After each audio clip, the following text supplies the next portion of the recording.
Assalamualaikum Femirsa. Kali ini kita akan menyimak kisah seorang pejabat yang jatuh dari puncak kekuasaan karena keserakahannya sendiri. Namun sebelum itu, saya sangat berterima kasih kepada yang sudah like dan subscribe. Semoga bisa membahagiakan orang tua dan masuk surga. Tuliskan sholawat kepada Nabi kita di kolom komentar, karena sesungguhnya, Allah dan malaikatnya juga bersholawat kepadanya. Rahmat duduk di belakang meja kerjanya yang penuh dengan berkas perkara. Tangannya sibuk menandatangani dokumen sementara pikirannya melayang pada strategi untuk mempercepat kenaikan pangkatnya menjadi Kapolresta. Setiap pagi, ia memeriksa laporan kasus dengan ekspresi serius, tetapi dalam hatinya, ia lebih tertarik pada kabar mutasi pejabat tinggi yang bisa membuka jalan baginya untuk naik jabatan.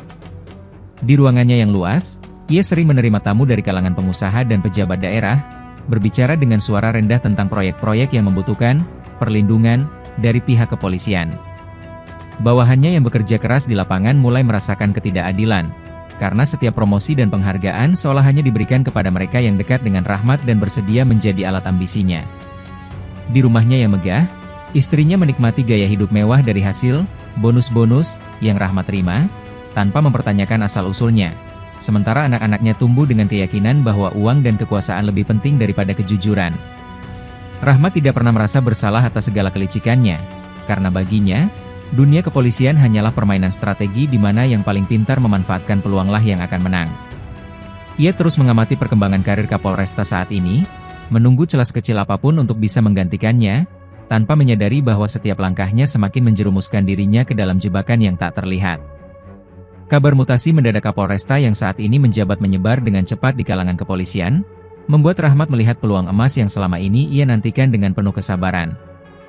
Ia segera menghubungi kolega-koleganya yang memiliki hubungan dengan petinggi kepolisian provinsi, menawarkan loyalitasnya sambil menyisipkan janji-janji yang menggiurkan bagi siapa saja yang bersedia mendukung pencalonannya. Dalam sebuah pertemuan rahasia di restoran mewah, seorang pejabat senior memberi sinyal bahwa peluang Rahmat cukup besar, asalkan ia bisa menunjukkan kepeduliannya terhadap kepentingan tertentu yang melibatkan bisnis tambang ilegal. Malam itu, Rahmat duduk di ruang kerjanya yang gelap, memandangi refleksinya di kaca jendela dengan perasaan penuh percaya diri, yakin bahwa dalam waktu dekat, ia akan menduduki posisi yang selama ini ia incar. Bawahannya yang lebih berpengalaman dan pantas mendapatkan promosi mulai mencurigai gerak-gerik Rahmat, tetapi tidak ada yang berani menghadapinya secara langsung karena mereka tahu seberapa kuat koneksinya. Di saat yang sama, seorang perwira muda yang pernah merasa dirugikan oleh Rahmat mulai mengumpulkan informasi tentang transaksi mencurigakan yang melibatkan namanya, meski belum memiliki bukti yang cukup kuat untuk melaporkannya. Tanpa menyadari bahwa ada orang yang mulai mengawasi langkahnya, Rahmat semakin gencar mengatur strategi, membangun aliansi dengan para pemilik modal yang siap menggelontorkan dana demi kepentingan mereka sendiri. Di dalam ruangan berkaca yang terletak di lantai atas sebuah gedung perkantoran, Rahmat bertemu dengan seorang pengusaha tambang yang selama ini beroperasi secara ilegal, membahas kerjasama yang akan menguntungkan kedua belah pihak. Mereka menyusun rencana untuk menutup akses investigasi terhadap tambang tersebut, dengan menjadikan seorang bawahan Rahmat sebagai kambing hitam jika ada masalah yang muncul di kemudian hari. Dalam sebuah operasi penggerbekan yang seharusnya membongkar tambang ilegal, Rahmat diam-diam mengalihkan informasi agar penggerbekan hanya menyentuh pihak-pihak kecil, sementara aktor utama tetap bebas beroperasi. Uang suap dalam jumlah besar mulai mengalir ke rekening-rekening rahasia, dan Rahmat semakin menikmati kemewahan yang semakin mudah ia dapatkan tanpa perlu bekerja keras di lapangan seperti polisi lainnya. Ia mulai memandang dirinya sebagai sosok yang tak tersentuh, percaya bahwa koneksinya cukup kuat untuk melindunginya dari segala risiko. Sementara di luar sana, banyak orang yang diam-diam menyimpan kebencian terhadapnya. Suatu malam, saat ia sedang menikmati makan malam dengan seorang pejabat daerah, seorang pria tak dikenal mendekatinya dengan ekspresi penuh amarah, tetapi segera ditahan oleh pengawal pribadi Rahmat sebelum sempat mengatakan sesuatu. Tanpa disadari Rahmat, pria itu adalah adik dari seorang polisi jujur yang karirnya hancur akibat konspirasi yang ia ciptakan, dan kini, dendam yang telah lama dipendam mulai bergerak menuju puncaknya, mengintai dari kejauhan. Suatu pagi, Rahmat memasuki ruangannya dengan ekspresi muram setelah menerima laporan bahwa beberapa berkas kasus yang ia manipulasi tiba-tiba menghilang tanpa jejak dari berangkas pribadinya. Ia memanggil ajudannya dengan suara geram, tetapi jawaban yang diterima hanya menambah kegelisahannya, karena tidak ada tanda-tanda peretasan atau pencurian yang bisa menjelaskan kejadian aneh tersebut.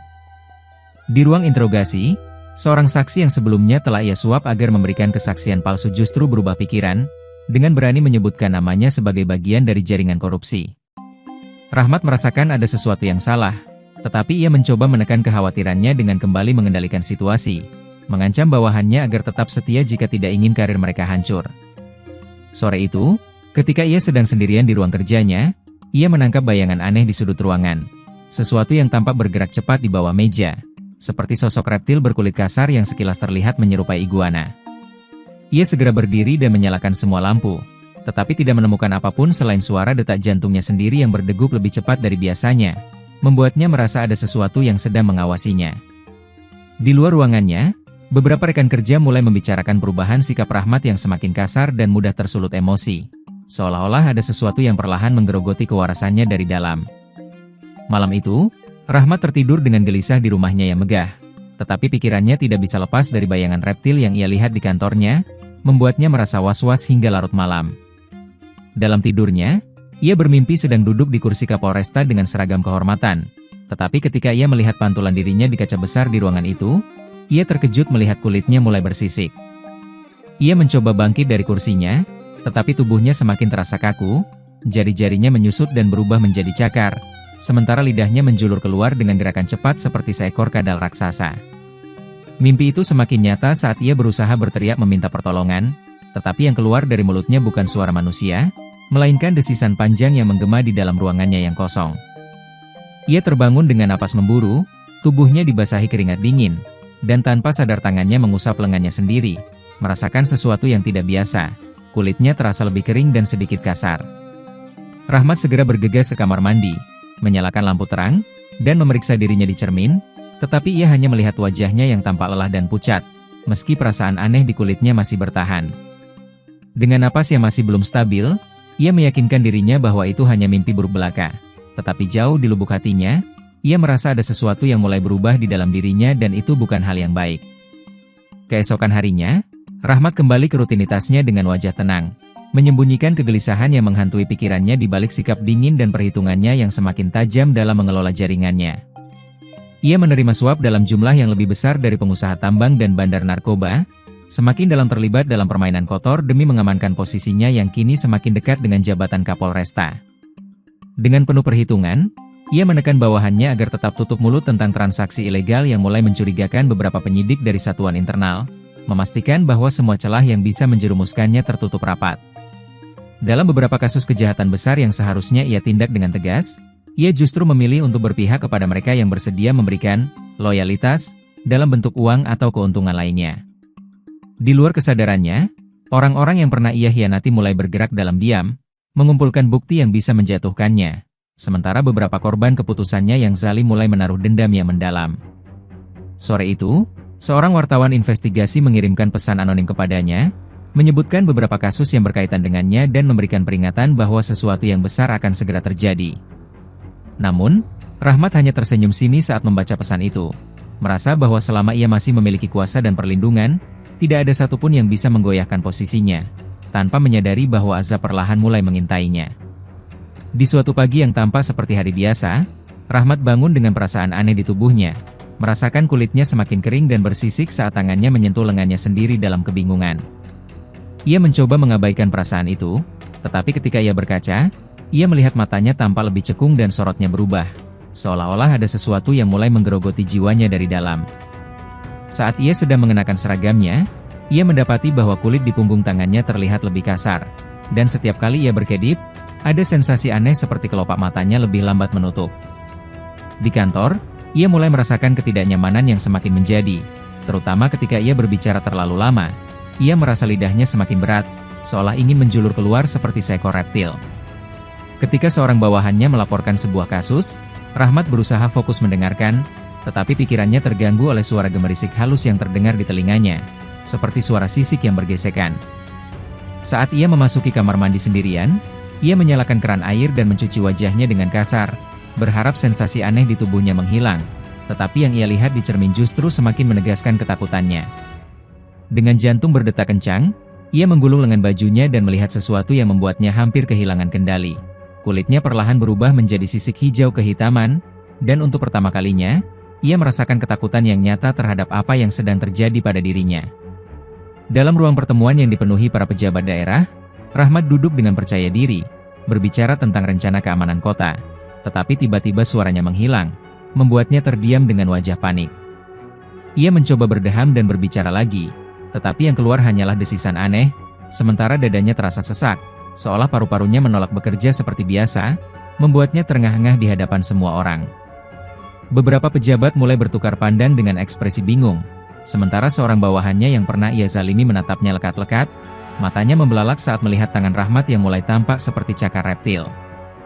Rahmat merasakan pandangan semua orang tertuju padanya, keringat dingin mengalir di pelipisnya, dan dengan gerakan tergesa-gesa, ia merapatkan jasnya untuk menutupi tangannya yang perlahan berubah. Dengan suara parau, ia beralasan sakit dan buru-buru meninggalkan ruangan tanpa menunggu persetujuan, berjalan dengan langkah gontai, sementara beberapa orang di belakangnya mulai berbisik-bisik dengan penuh tanda tanya.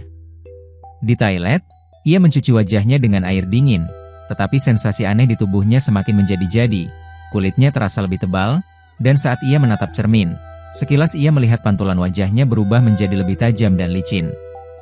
Dengan tangan gemetar, ia meraih ponselnya dan menghubungi seorang dokter kenalannya. Tetapi saat ia berbicara, suaranya terdengar semakin mendesis, membuatnya tersadar bahwa sesuatu yang mengerikan sedang terjadi pada dirinya. Rahmat kembali ke rumah dengan wajah kusut, berharap menemukan ketenangan, tetapi begitu ia masuk, istrinya menatapnya dengan ekspresi waspada, seolah merasakan ada sesuatu yang berbeda dari suaminya. Malam itu, ia terbangun dengan napas terengah-engah, tubuhnya terasa panas dan gatal, sementara istrinya yang terjaga di sampingnya menatapnya dengan ketakutan saat melihat matanya melotot dalam kegelapan. Rahmat mencoba berbicara, tetapi suaranya terdengar lebih berat dan bergetar, membuat anak-anaknya yang sedang melintasi kamar mereka tanpa sengaja melihatnya langsung berlari ketakutan ke kamar masing-masing. Keesokan paginya, istrinya menemukan serpihan kulit bersisik di atas kasur mereka, sesuatu yang tidak pernah ada sebelumnya. Dan dengan tangan gemetar, ia meraba lengan Rahmat yang terasa lebih keras dari biasanya. Rahmat yang semakin frustrasi mulai kehilangan kendali emosinya, sering membentak dan mengunci diri di kamar, membuat suasana rumah yang dulu mewah dan nyaman kini terasa penuh ketegangan dan ketakutan. Beberapa hari kemudian, istrinya mengemas barang-barang anak-anak mereka dan pergi tanpa memberi penjelasan panjang, hanya meninggalkan sepucuk surat yang berisi kalimat singkat bahwa mereka tidak sanggup lagi tinggal bersamanya. Rahmat hanya bisa menatap kosong rumah yang semakin sepi, merasakan kesunyian yang menyesakan, tetapi di dalam dirinya, ketakutan yang jauh lebih besar mulai tumbuh. Bukan karena ia kehilangan keluarganya, tetapi karena ia tahu tubuhnya semakin berubah. Pagi itu, sebuah berita besar mengguncang media nasional. Seorang jurnalis investigasi membongkar semua kejahatan Rahmat, dari manipulasi kasus hingga keterlibatannya dalam jaringan korupsi besar. Nama dan wajahnya terpampang di semua berita, media sosial dipenuhi kecaman, dan di kantornya, rekan-rekan sejawatnya mulai menjaga jarak, tidak ingin terseret dalam skandal yang kini menyeretnya ke dalam jurang kehancuran. Rahmat mencoba menghubungi pejabat yang dulu mendukungnya, tetapi tidak ada satupun yang menjawab teleponnya. Dan beberapa di antaranya justru mulai mengeluarkan pernyataan publik yang menyalahkannya untuk menyelamatkan diri mereka sendiri. Ia melangkah masuk ruangannya, tetapi di sana hanya ada kesunyian dan tatapan dingin dari bawahannya yang dulu takut padanya. Kini melihatnya sebagai seseorang yang akan segera jatuh tanpa ada yang mau membantunya. Tak lama kemudian, surat panggilan dari kepolisian pusat tiba di mejanya, memerintahkannya untuk segera menjalani pemeriksaan atas dugaan pelanggaran etik dan tindak pidana yang selama ini ia sembunyikan. Rahmat yang merasa semakin terdesak mulai menyadari bahwa ia tidak lagi memiliki tempat berpijak, dan ketika ia menatap tangannya yang mulai sepenuhnya bersisik, ia tahu bahwa azab yang lebih besar masih menunggunya. Dengan wajah penuh amarah dan ketakutan, ia meraih tas kecil berisi uang tunai dan pistolnya, lalu meninggalkan kantornya tanpa berpamitan, melangkah menuju kehidupan yang hanya tinggal menunggu kehancuran terakhirnya. Dengan mobil hitam yang ia kemudikan sendiri, Rahmat melaju ke pinggiran kota, menuju sebuah rumah persembunyian yang telah ia siapkan sejak lama untuk berjaga-jaga jika situasi menjadi tidak terkendali. Sesampainya di sana, ia menutup semua tirai dan duduk di lantai dengan napas tersengal, tubuhnya terasa semakin kaku dan aneh, sementara tangan yang ia genggam perlahan kehilangan bentuk manusianya. Ia melepas kemejanya dengan panik, dan di bawahnya, kulitnya kini sepenuhnya bersisik, dengan warna hijau kehitaman yang mengilap di bawah lampu redup ruangan kecil yang kini menjadi satu-satunya tempat persembunyiannya.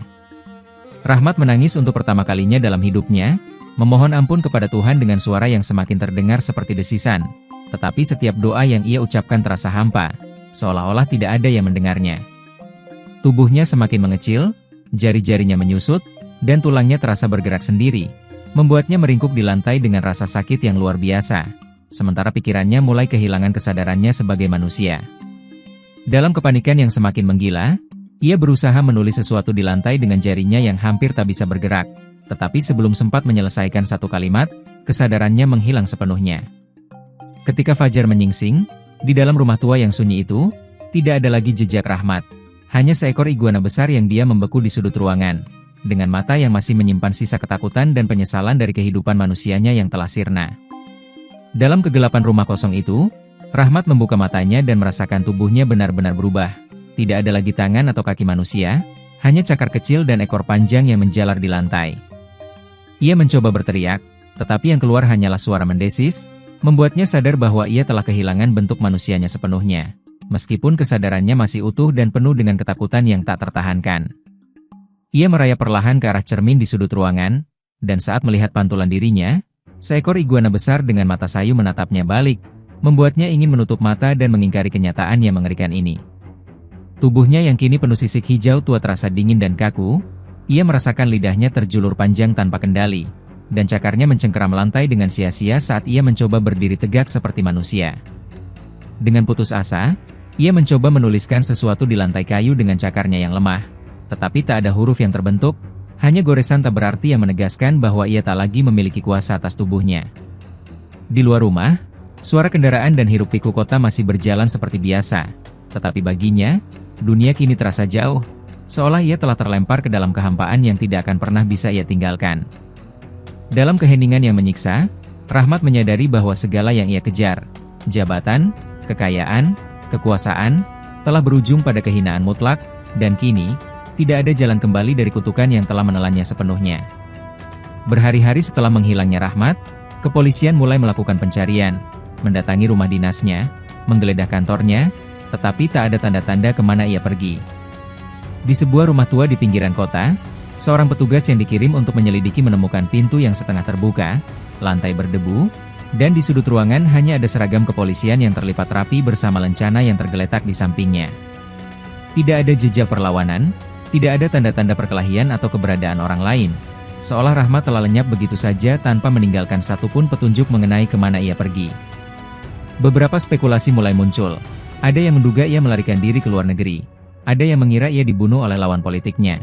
Sementara yang lain percaya bahwa ia sengaja menghilang agar terhindar dari kejaran hukum. Di media sosial, berbagai teori konspirasi mulai bermunculan, dengan sebagian masyarakat meyakini bahwa Rahmat telah mendapat ganjaran atas segala kejahatan yang pernah ia lakukan. Keluarganya yang sebelumnya sudah meninggalkannya pun enggan mengakui keberadaannya lagi. Bahkan istrinya menolak berkomentar saat diwawancarai oleh wartawan yang ingin mengetahui keberadaan terakhir suaminya. Dengan waktu yang terus berlalu, pencarian perlahan dihentikan, namanya mulai memudar dari berita utama, dan kisahnya perlahan berubah menjadi legenda kelam yang dibicarakan hanya dalam bisik-bisik penuh tanda tanya. Kasus-kasus yang dulu Rahmat lindungi mulai terbongkar satu persatu, membuat banyak pejabat dan anggota kepolisian yang pernah bekerja sama dengannya ikut terseret ke dalam penyelidikan besar-besaran. Masyarakat yang dulu hanya bisa diam kini mulai berbicara, membuka kembali kasus-kasus yang selama ini terkubur, dari korupsi anggaran hingga perdagangan manusia yang Rahmat biarkan berkembang demi kepentingan pribadinya. Berita tentang kejatuhannya terus menjadi bahan perbincangan di kota, membuat banyak orang menyadari bahwa tidak ada keserakahan yang bisa bertahan selamanya, terutama ketika dilakukan dengan cara yang zalim dan penuh tipu daya. Para petinggi yang dulu mengenalnya mulai menjauh dan berpura-pura tidak pernah memiliki hubungan dengannya. Sementara orang-orang yang pernah takut padanya kini dengan lantang mencaci nama yang dulu begitu ditakuti. Seorang ustaz di masjid besar kota memberikan ceramah tentang betapa cepatnya kekuasaan duniawi bisa direnggut, menjadikan kisah Rahmat sebagai peringatan nyata bahwa tak ada yang bisa lolos dari hukuman atas kesewenang-wenangan. Di koridor kepolisian, tak ada lagi yang menyebut namanya dengan hormat, hanya bisikan-bisikan samar yang membicarakan bagaimana seorang pria ambisius yang hampir mencapai puncak kekuasaan justru terjerumus ke dalam kehancuran yang tidak bisa dijelaskan. Kota itu kini mengenang Rahmat bukan sebagai pemimpin yang berwibawa, tetapi sebagai contoh nyata bahwa kezaliman, seberapapun kuatnya, akan selalu berakhir dengan kehancuran yang tak terhindarkan. Beberapa bulan setelah lenyapnya Rahmat, seorang petugas kebersihan kota sedang menyapu di taman ketika matanya tertuju pada seekor iguana besar yang berjemur di bawah pohon. Iguana itu berbeda dari biasanya. Matanya tidak liar seperti reptil pada umumnya, tetapi menyimpan kesedihan yang dalam, seolah sedang mengamati manusia yang berlalu lalang di sekitarnya dengan tatapan penuh penyesalan. Setiap pagi, iguana itu selalu ada di tempat yang sama, diam dalam kesunyian, seakan hanya menjadi saksi bisu atas dunia yang dulu ia kenal tetapi kini tidak lagi bisa ia sentuh atau kuasai. Beberapa anak kecil yang bermain di taman kadang mencoba mendekatinya, tetapi begitu mereka terlalu dekat, iguana itu hanya berjalan menjauh perlahan, seolah enggan berinteraksi dengan siapapun. Seorang pria tua yang sering duduk di bangku taman mulai memperhatikan bahwa iguana itu sepertinya memiliki pola yang aneh. Ia selalu melihat ke arah kantor kepolisian yang berdiri di kejauhan, seakan menyimpan sesuatu di dalam ingatannya yang tak bisa diungkapkan. Tidak ada yang tahu dari mana reptil itu berasal atau bagaimana ia bisa berada di taman tersebut. Tetapi bagi mereka yang percaya pada takdir, iguana itu hanyalah simbol dari seseorang yang dulu hidup dengan keserakahan, kini terjebak dalam bentuk yang tidak bisa lagi berbuat apa-apa. Sementara kota terus berjalan seperti biasa, iguana itu tetap diam di tempatnya, menjadi saksi abadi bahwa kezaliman dan kesombongan selalu berujung pada hukuman yang tak bisa dihindari, hukuman yang tidak akan pernah berakhir.